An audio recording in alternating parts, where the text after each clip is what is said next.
Re-bienvenue à notre conversation sur la santé mentale. Notre dernière invitée s'appelle Camille. Camille, merci d'être avec nous aujourd'hui. Tu es une jeune maman, tu es maman de 2 jeunes enfants. Il y a Agathe qui a 3 ans et Léon qui a 18 mois. Alors, tu es une maman occupée. Tu es mariée avec Simon depuis bientôt 8 ans, qui est policier. Puis tu es la fondatrice d'une entreprise qui s'appelle Les Petites Tousies, qui sont des pantoufles faites à la main pour enfants. Puis aujourd'hui, tu as accepté de venir avec nous dans la discussion pour nous partager une partie de ton histoire, ton expérience, surtout avec l'anxiété. Alors moi, je te remercie au nom de toute l'équipe d'avoir le courage de venir sur le plateau, de t'ouvrir puis de venir parler avec nous.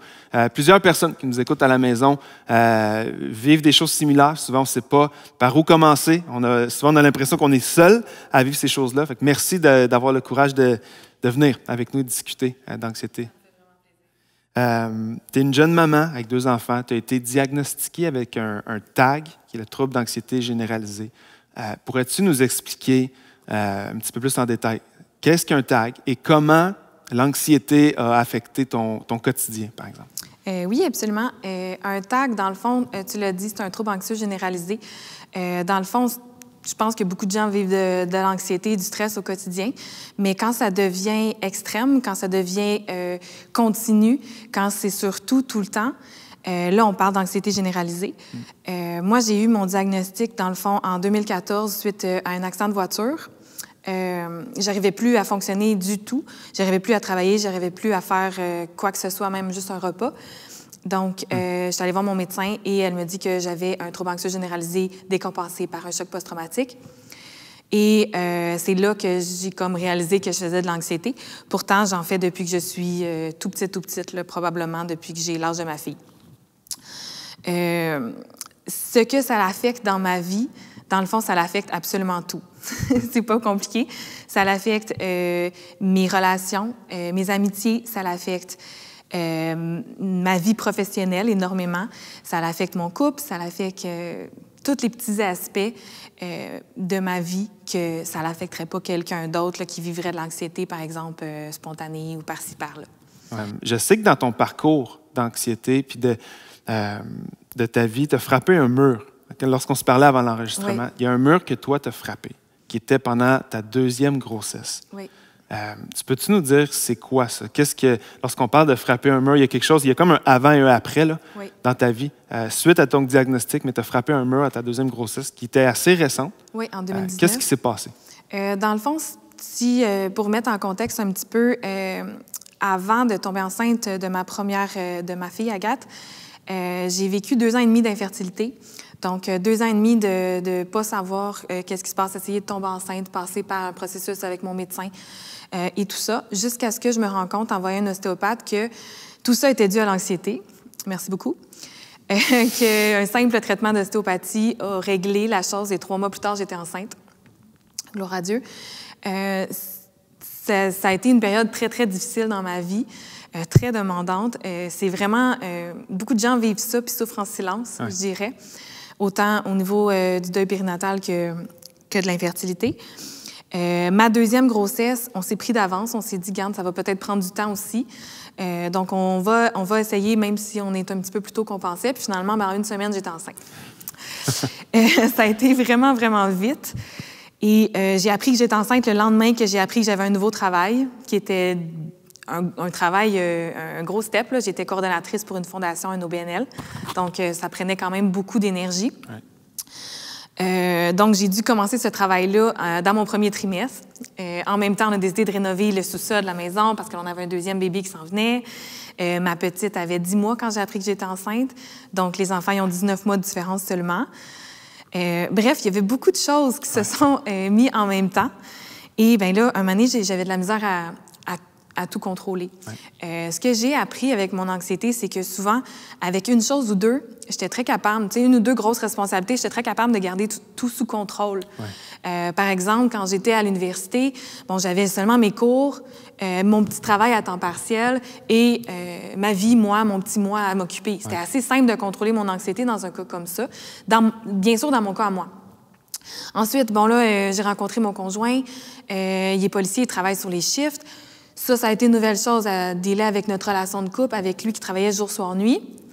Mais tout allait bien. Ensuite, ben là, premier enfant qui arrive, la maison, un emploi. Là, ça commence à rajouter un petit peu de variables. Puis là, ben, je commençais à avoir un petit peu plus de misère à faire le ménage, à faire certaines tâches normales. Mais encore une fois, j'étais relativement stable, sauf certains points. Mais quand est venu le temps de tomber enceinte, une grossesse qui était désirée, oui, mais qui est arrivée trop vite, puis j'étais pas prête mentalement, avec un nouvel emploi qui était très demandant, j'étais seule en plus, je devais tout gérer seule, avec les rhinos, avec le couple, avec prendre soin de moi, ma grossesse, les hormones en plus mélangées à tout ça. Là, c'était vraiment chaotique. Et je me suis mis à faire des crises de panique, des crises d'anxiété à répétition, donc difficulté à respirer, beaucoup d'hyperventilation constante, des petites choses que quand ça n'allait pas exactement comme j'avais planifié, ça sautait complètement. J'arrivais plus à faire des tâches de base, mon lavage, mon ménage, planifier des repas. On mangeait des pâtes tous les soirs parce que j'arrivais juste pas. Quand je suis quelqu'un qui d'habitude adore cuisiner puis adore faire mes choses, recevoir les petits plats dans les grands plats. Là, j'avais de la misère à juste faire à souper pour mon conjoint, puis ma fille. Et là, ben, il est venu un temps que les crises de panique étaient aux 2 jours. Ça allait pas du tout. Mon conjoint est premier répondant, Simon, il est habitué de répondre avec des gens de toutes sortes. Puis un moment donné, ben, il m'a mis un ultimatum, puis il a dit si tu en parles pas à un professionnel, si tu n'en parles pas à ton médecin, je voyais ma gynécologue le lendemain, je vais t'amener à l'hôpital. Parce que là, j'avais des idées noires. C'était noir dans ma tête. Je me sentais comme dans une tempête, comme dans un orage constamment. Je voulais juste sortir. Ça faisait mal en dedans. C'était une douleur, pas physique, mais une douleur interne que je voudrais plus jamais vivre, que je souhaite à personne, qui est tellement réelle, qui est tellement vraie. Puis en même temps, ben, c'est tout mélangé avec de la culpabilité de dire c'est de ma faute, je suis pas assez bonne, je suis pas assez forte, c'est moi qui est pas capable, je prie pas assez, je prends pas assez de temps avec Dieu. T'sais, tout ça vient se mélanger, puis à un moment donné, là, c'est trop, ça l'explose. Donc, j'ai suivi le conseil de mon conjoint. J'avais la boule à l'estomac, mais j'en ai parlé avec ma gynécologue, qui était vraiment la dernière personne à qui je pensais en parler, mais qui était la première répondante. Et elle a fait son travail à la perfection. Elle a suivi le protocole, elle me posait toutes les questions qu'il fallait. Elle s'est assurée que j'ai cherché les soins nécessaires. Et j'ai commencé la psychothérapie à ce moment-là. Elle m'a mis en arrêt de travail également, parce que c'était normal. Je voulais pas arrêter de travailler. J'ai continué quand même en diminuant. Mais elle a tenu son bout pour que vraiment j'arrête de travailler plus tôt que prévu. Et j'ai pu un peu m'en sortir grâce à ça. J'ai pu accoucher puis ensuite prendre soin de mes deux bébés tranquillement. Et j'ai continué la psychothérapie. On m'a parlé de médication à ce moment-là, mais comme j'étais enceinte et j'allaitais, j'étais pas prête à ça. Puis je pense que c'était important que je sois prête. Un peu plus tard, mon médecin me l'a quand même prescrit, la médication, pour voir si ça pouvait pas m'aider. Et j'ai finalement décidé de prendre la médication au début de l'arrivée de la pandémie. Là, c'est une autre étape. C'est devenu trop aussi, avec tous les médias, tout ce qui se passait, toute la peur qu'on avait de mourir, dans le fond. Là. Dr. Rivard en a parlé un petit peu. À un moment donné, c'était trop. Puis là, je voulais être la meilleure version de moi-même pour mes enfants, pour mon mari, pour ma famille. Donc, j'ai décidé de commencer la médication. C'est des outils qui m'ont vraiment aidée au quotidien et qui m'ont permis de sortir de cette tempête-là. Puis aujourd'hui encore, je continue ma médication et je continue la psychothérapie. Puis je pense pas arrêter de sitôt parce que je suis en processus d'aller mieux. Puis ça va être long parce que je suis anxieuse depuis que je suis née. Exact. Merci Camille, encore une fois, de nous partager ça, de nous ouvrir une fenêtre sur ta réalité. Puis pour plein de gens qui sont à la maison, en ce moment, je suis convaincu que beaucoup de gens s'identifient à ce que tu dis, puis peut-être à différents niveaux. Puis peut-être pour quelqu'un qui nous écoute, qui n'a pas encore fait un pas concret. Tu parles de cette boule dans l'estomac, tu parles de cette tempête un peu dans les pensées. Peut-être quelqu'un qui vit ça, qui traverse ça en ce moment. Qu'est-ce que toi, tu lui conseillerais? Puis c'est pas d'un point de vue médical ou scientifique, c'est le point de vue d'une personne qui traversait elle-même ça, qui le traverse encore. Qu'est-ce que tu conseillerais à cette personne-là qui nous écoute, qui ne sait pas par où commencer pour faire un premier pas pour essayer de s'en sortir? Toi, avec ton expérience aujourd'hui, qu'est-ce que tu lui conseillerais? D'en parler. C'est aussi simple que ça. D'en parler à quelqu'un où il n'y aura pas de jugement, où qu'on se sent en confiance, que ça soit un conjoint, conjointe, un parent, que ça soit un professionnel. Des fois, d'aller voir un professionnel, c'est plus facile. Ouais. Parce que là... Puis de vraiment, même si c'est dur, je me rappelle là, de comment je me sentais avant de parler avec ma gynéco, qui était très froide, sans le dire. C'est vraiment un médecin très, très rationnel, un excellent médecin, mais... Fait que j'avais peur un peu. J'avais peur qu'elle rit, qu'elle fasse comme, ben là, tiens, la boîte de Kleenex. Puis j'ai éclaté en sanglots dans son bureau. Puis tout de suite, j'ai vu dans son visage qu'elle prenait ça très, très, très au sérieux, que c'était super important de me traiter puis de s'assurer. C'est pas si elle a pas attendu que je prenne le téléphone devant elle puis que j'appelle au centre d'aide pour aller chercher de l'aide psychologique. Ouais. Je pense que c'est essentiel d'en parler. On n'a pas besoin d'attendre de faire des crises de panique aux 2 jours pour le faire, par contre. Quand ça va pas, il faut en parler. Puis des fois, bien, la première personne qu'on va en parler, ça va pas nécessairement aller. Je me rappelle en avoir parlé à certaines personnes, dire ça va pas du tout, puis ben ça va peut-être aller mieux demain. Tu sais, c'est pas tout le monde qui est capable de comprendre, mais de continuer à essayer d'en parler à quelqu'un d'autre si ça va pas mieux, quitte à aller voir un professionnel. Puis il y a toujours quelqu'un, un appel, il y a tel jeune, il y a des ressources. Puis ça fait du bien de savoir que c'est pas dans notre tête seulement, que c'est réel, que ça peut arriver. Je me rappelle que quand je suis sortie du bureau, il y avait un poids de moins sur mes épaules parce que j'étais pas folle. J'étais pas folle, c'était vrai ce que je vivais. C'était pas normal ce que je vivais, puis je pouvais aller chercher de l'aide pour aller mieux. Que c'était pas juste... j'étais pas juste pas assez forte. Exact. Fait que ça l'a vraiment, vraiment aidé. C'est la première étape à faire. D'en parler, de trouver d'en parler. une place, un safe place, un endroit où on peut en parler sans avoir peur d'être jugé. Très important. Puis dans ton entreprise aussi, tu parles beaucoup. Tu utilises ton entreprise, tu utilises la plateforme de ton entreprise pour parler d'anxiété. Mais aussi, tu sais, comme là, tu es avec nous aujourd'hui, c'est une église. Tu ne te gênes pas aussi pour parler de ta foi en Dieu. Concrètement, comment ta foi en Dieu a été un élément, peut-être qui t'a aidé ou qui t'aide encore à vivre avec l'anxiété. Peux-tu nous en dire plus là-dessus? Peut-être pour quelqu'un qui nous écoute aujourd'hui, qui ne va pas à l'Église, qui ne croit pas vraiment en Dieu, comment la foi pour toi, dans ton cheminement personnel, ça t'aide à traverser l'anxiété? Bien, j'ai parlé tantôt que j'ai toujours été anxieuse dans ma vie, toute ma vie. J'ai eu besoin d'aide parce que là, j'étais à un point que tout explosait. Là, c'était nécessaire à ma deuxième grossesse. Mais avant ça, je vivais quand même avec un trouble anxieux généralisé. Je vivais quand même avec un tag à tous les jours, dans mon couple, dans ma famille, dans tous les aspects de ma vie. Je suis convaincue que je n'ai pas eu besoin de médication, de tout ça. Un, parce que j'avais quelques petits éléments de responsabilité à gérer, fait que c'était pas énorme. Et 2, parce que j'avais Dieu dans ma vie. Une des choses qui l'a le plus aidé, c'est la louange. Je me rappelle, j'allais à l'université, je partais de Repentigny, je me rendais à l'UQAM. J'avais presque 2 heures à faire pour aller, pour revenir. Donc, j'écoutais de la louange tout le long. Donc, je pouvais écouter 2 à 4 heures de louange par jour. C'est énorme, mais ça a fait toute la différence. J'étais comme dans une bulle de protection. J'ai vraiment senti que la louange m'a mis dans une bulle de protection. Je joue du piano, je chante aussi. J'ai l'idée la louange dans des églises longtemps. Donc, juste jouer du piano, prendre du temps avec Dieu, puis prendre du temps à louer, me sauver de tout ça. J'ai vraiment aidé. Je suis pas quelqu'un de sportif du tout. Je déteste le sport, je déteste... Tout le monde me dit « fais du sport ».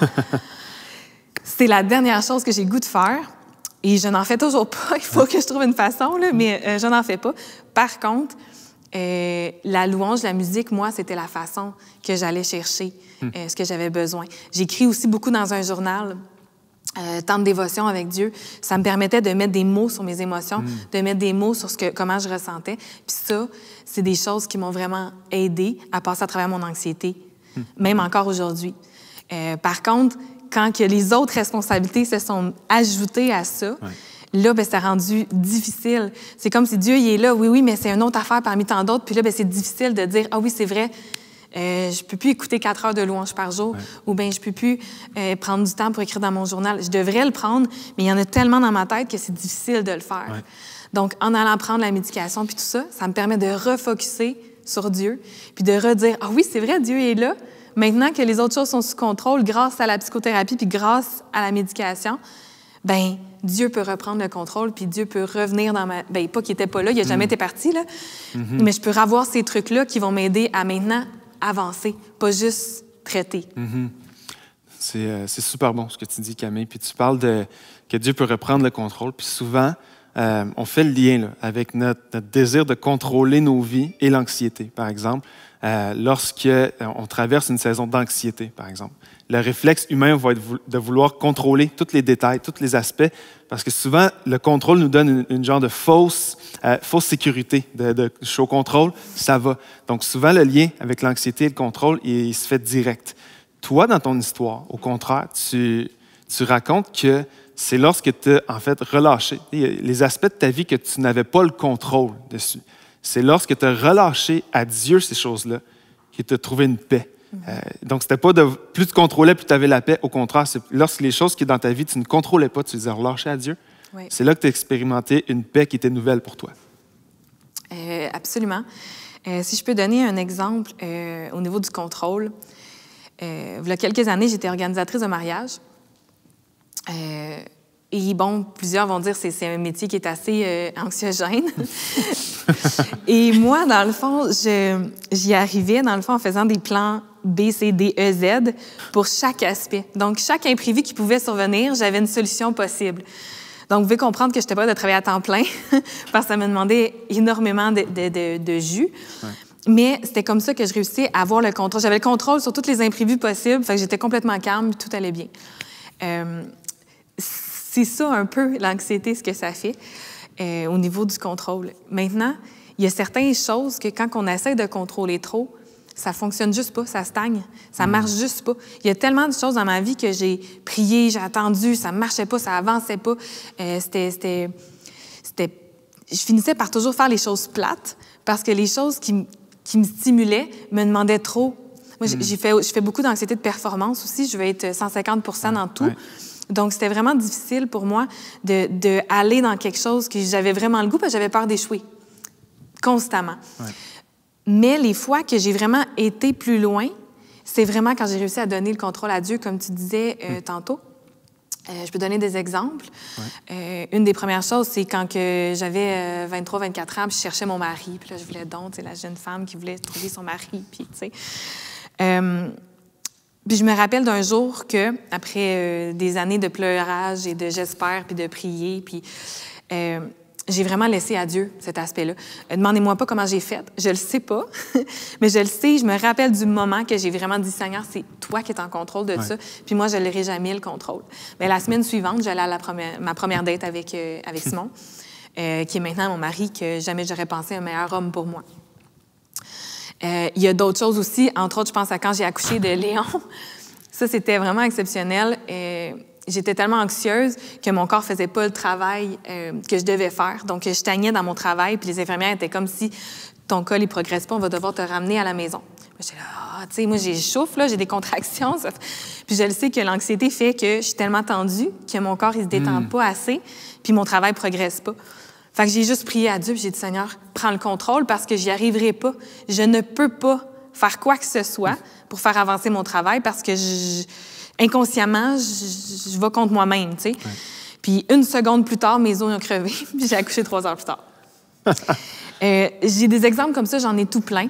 Le dernier exemple, si je peux me permettre, c'est au niveau de mon entreprise. J'ai toujours voulu être entrepreneur. J'ai fait des études en gestion des affaires parce que je voulais ouvrir un petit café, ouvrir mon entreprise.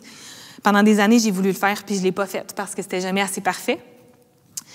Et maintenant que j'ai travaillé sur ma santé mentale, que j'ai travaillé avec une psychothérapeute pour m'aider à comprendre que c'était pas toujours de ma faute, que je pouvais avancer, que je pouvais, que ça se pouvait que l'anxiété me mette des bâtons dans les roues, puis que j'étais pas moins bonne que personne.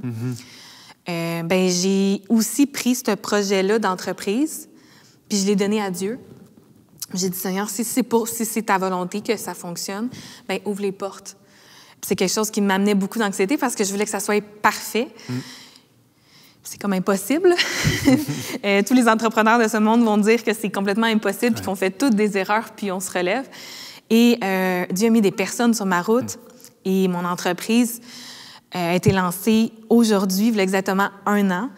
Et après, finalement, elle a pris une ampleur que jamais j'aurais pensé. Mes objectifs ont atteint x10 environ partout. Et j'ai pu quitter mon emploi après 6 mois d'activité. Maintenant, je fais ça à temps plein. J'ai même des gens qui travaillent pour moi. Et j'ai même pu utiliser cette plateforme-là pour parler de santé mentale, puis pour aider les gens à crocheter puis à faire du tricot, pour les aider à calmer leur anxiété au quotidien ou une dépression postpartum. Ou, tu sais, moi, je travaille beaucoup avec les mamans et la maternité. Ouais. Donc, c'est vraiment, Dieu a ouvert les portes. Jamais j'aurais pensé que, au final, mon anxiété, excusez-moi, permettrait d'aider des gens autour, surtout pas avec une entreprise. Mais maintenant, en donnant le contrôle à Dieu sur quelque chose que je n'étais pas capable d'avoir le contrôle moi-même, parce que pendant des années, j'ai stagné, bien là, tout à coup, tout s'est ouvert plus vite que jamais j'aurais pensé. Moi, dans ma tête, c'était pas avant 5 ans que je pouvais vivre de ça, surtout qui pensait vivre de pantoufles tricotées. Puis au final, ben, Dieu a vraiment pris le contrôle, puis tout s'est placé. Fait que, tu sais, avec ton histoire, là, Camille, c'est un peu comme...